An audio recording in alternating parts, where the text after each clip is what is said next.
Indian Prime Minister Narendra Modi has voiced condemning Russia for its invasion of Ukraine. This week, his country again abstained in a UN resolution deploring Russia's actions. And here's the likely motive. In December, Modi and Russian President Vladimir Putin signed an arms deal worth billions. Russia will deliver its S-400 advanced missile defense system. India wants to protect itself against attacks from China and Pakistan. For more, let's bring in DW correspondent Charu Kartikeya in New Delhi. Charu, why does this arms deal have such a significance for Narendra Modi's government?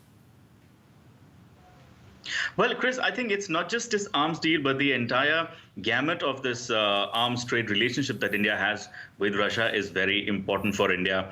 Of course, these figures are confidential, not released by the government, but a lot of analysts believe that anywhere from 60 to 85% of India's arms infrastructure is Russian-backed. This includes weapons, this includes missile systems, and the most important trade deal right now focuses around purchase of this S-400 missile defense system that Russia is selling to the US, selling to India. India has already purchased one unit, and I think 4 or 5 or more in the pipeline that need to become. This is something that India went ahead with in spite of the threat of American sanctions. And interestingly, US is yet to enforce those sanctions, which has made India feel encouraged to go ahead with this deal. So overall, this relationship is very important for strategic reasons as well as for defense reasons, which is possibly why India is resisting from taking a very clear-cut stand against Russia in international fora. Charu, many companies from the West have been cutting their ties with Russia. How has the Indian corporate world been reacting to the Russian aggression? I think, Chris, the Indian corporate world is waiting to take a cue from the government. And since the government is yet to take a clear-cut stand against Russia, the Indian corporates have also chosen to remain mum or remain cautious about what stand they would like to take on the Russian economy and doing business in Russia. So none of them have taken the stand, for example, like the stand that British Petroleum has taken. That is something that is missing in India right now. And I think that is largely because of the line that the government of India is towing right now, Chris. Now, as Russia's ties with the West are deteriorating, are they likely then to intensify with India, as it is the goal with China, for example? Well, yeah, Chris, that's a million-dollar question right now that everybody is tracking, from journalists to analysts. There is pressure, of course.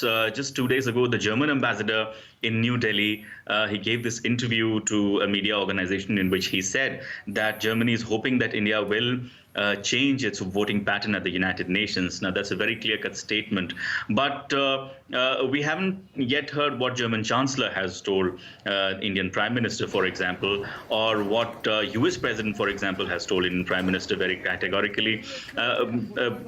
The countries, these Western nations, are also trying their best not to give out this image that they are pressurizing India to take a clear-cut stand. But yes, they are nudging India to take a clear-cut stand. They are indicating that they are not too happy with the stand that India has taken, especially at the UN. They're nudging, but it's still a tightrope walk that India and the West, both of them, appear to be doing, Chris. DW's Charu Kartikeya in New Delhi. Charu, thank you. Well, India's neighbor Sri Lanka is already going through an economic crisis. Fuel reserves are low, as are foreign currency reserves to import it. And rising oil prices amid the Russia-Ukraine conflict are making a bad situation worse. It's one long line of trucks waiting to get fuel. But with the oil price skyrocketing to more than $110 a barrel, Sri Lanka can't afford much of it. And even when gas stations do get the delivery, problems persist. I've been here since 7 a.m. yesterday. The fuel came, but now they said there is no electricity to pump it. That's because power plants have run out of fuel too. As for hydrogen power, reservoirs are dried up, and with monsoon season 2 months away, there is little hope for things to improve soon. Authorities have no choice but to cut power supply. Sri Lanka is right now experiencing lengthy power cuts up to around 7.5 hours a day. This is due to two reasons. One is being the natural cause that we are depleting our reservoir water levels. Therefore, we need to curtail the generation of hydropower. The other one is due to non-availability of forex or exchange, and we cannot import the necessary fuels. With the power off, stores are serving customers in the dark, if at all. Streetlights are out. A $1 billion credit line from India aims to alleviate the situation, all while Sri Lanka's lack of funds is getting worse by the day. And that again is due to the war. After all, Sri Lanka's main source of income are tea exports and tourism. For both, Russia and Ukraine are important markets and for now sidelined. Many multinational companies are halting operations, expansion plans and cancelling services and products in Russia. That is prompting some to ask whether Russia's invasion of Ukraine marks a shift to how firms respond to conflict. The exodus of firms of Western multinationals from Russia is unprecedented. Leading brands are taking cover to avoid a financial or reputational hit. Many boycotted the country before sanctions targeted their operations. No industry has been spared, from the auto industry to the tech sector. The tech platforms right now are really doing a delicate dance in terms of, I think it's important for them to stay operational in Russia, as it's one of the few tools that Russian activists can use that is not controlled by state media. It's one of the few ways of trying to get information out to counter what is coming from the Russian government. And so they are trying to both stand up to the country, but also not go so far that Putin just pulls the plug totally on them being available. Other companies are bracing for the impact of their exit on their balance sheets. BP's split from Russian energy firm Rosneft could result in a $25 billion write-off, while potentially reducing its global oil and gas production by as much as a third. Many other Western firms have done the exact same thing, exiting the market or suspending some or all of their activities. Brands are trying to send a clear message about where they stand, and not just by boycotting Russia. I had a conversation with their executive team over the weekend, and I kind of asked them a hypothetical question. Imagine, it was World War II and Airbnb was around. How would we wanted to have helped? What would we have wanted to do? It's just a hypothetical exercise. But when you do exercise like that, you realize that you would regret not doing more if you could have and didn't. Airbnb plans to offer housing to up to 100,000 people fleeing Ukraine. And whether it's a boycott or philanthropy, major Western firms want to highlight how they are taking a stand following Russia's invasion of Ukraine, showing there's no separating business from geopolitics.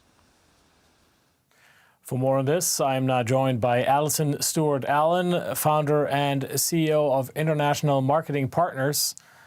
Welcome back to the show, Allison. How surprised are you by this pretty much united stand of Western companies in reaction to Russia's war on Ukraine? Well, I think the list of companies leaving is massively growing and growing quickly. I think what is absolutely the right thing to do is for these companies to cease trading there. The real question is whether they are just suspending operations temporarily or whether they are permanently withdrawing from the Russian market. For some, the Russian market is a significant source of their revenue, and this will be a very damaging commercial decision.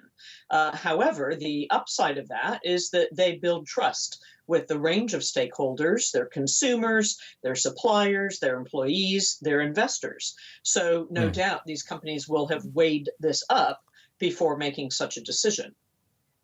Do you see this as a major shift when it comes to responsibilities that corporations have? Well, it's certainly very interesting that so many companies are taking action. And the real test is going to be when we look back at these companies in 3 years, 5 years' time, to see if, in fact, the promises they've been making are still being honored at that point? Or are these just temporary opportunities to get people like us to talk about them? Hopefully it's a bit more meaningful than that. And we also, of course, now expect companies to take a stand on things like this. Now, this war has changed a lot here in Europe when it comes to the perception of how things are going in this union. Do you think that companies will be more sensitive when it comes to doing business in countries with geopolitical risks? I mean, can we expect them to take a stand, even, if in markets that may be more important than the Russian market is to them? Well, I think they will. I think we expect them to. And, if you think back to Colin Kaepernick and Nike's position, saying, no, we're going to back this American football player who took the knee, that was a risky decision, you could say, for Nike to potentially alienate several of its consumers. In effect, what it's done is it has improved our perception of the Nike brand as a brand that has values that it honors. And so I do think companies are expected now, and the leaders, it's not just the brands, it's actually the leaders now as spokespeople on geopolitical events. And yes, this factors into their risk assessment when they do business in different parts of the world. Allison, at the same time, companies have been declaring their solidarity with war-torn Ukraine, but the margin for error is really thin here. A German supermarket chain, for example, published an ad which read, "Freedom is a provision," against the backdrop of a Ukrainian flag. Now, that caused a lot of backlash. How far can and should companies go in trying to market their solidarity? Well, I think the way it works is you don't market your solidarity. You just take the decision. And you maybe don't need to make a lot of noise about the decision. You do the decision because you're driven by the values and the ethics of that decision, not because you're hoping to grow market share as a result of it. Allison Stewart Allen, head of International Marketing Partners.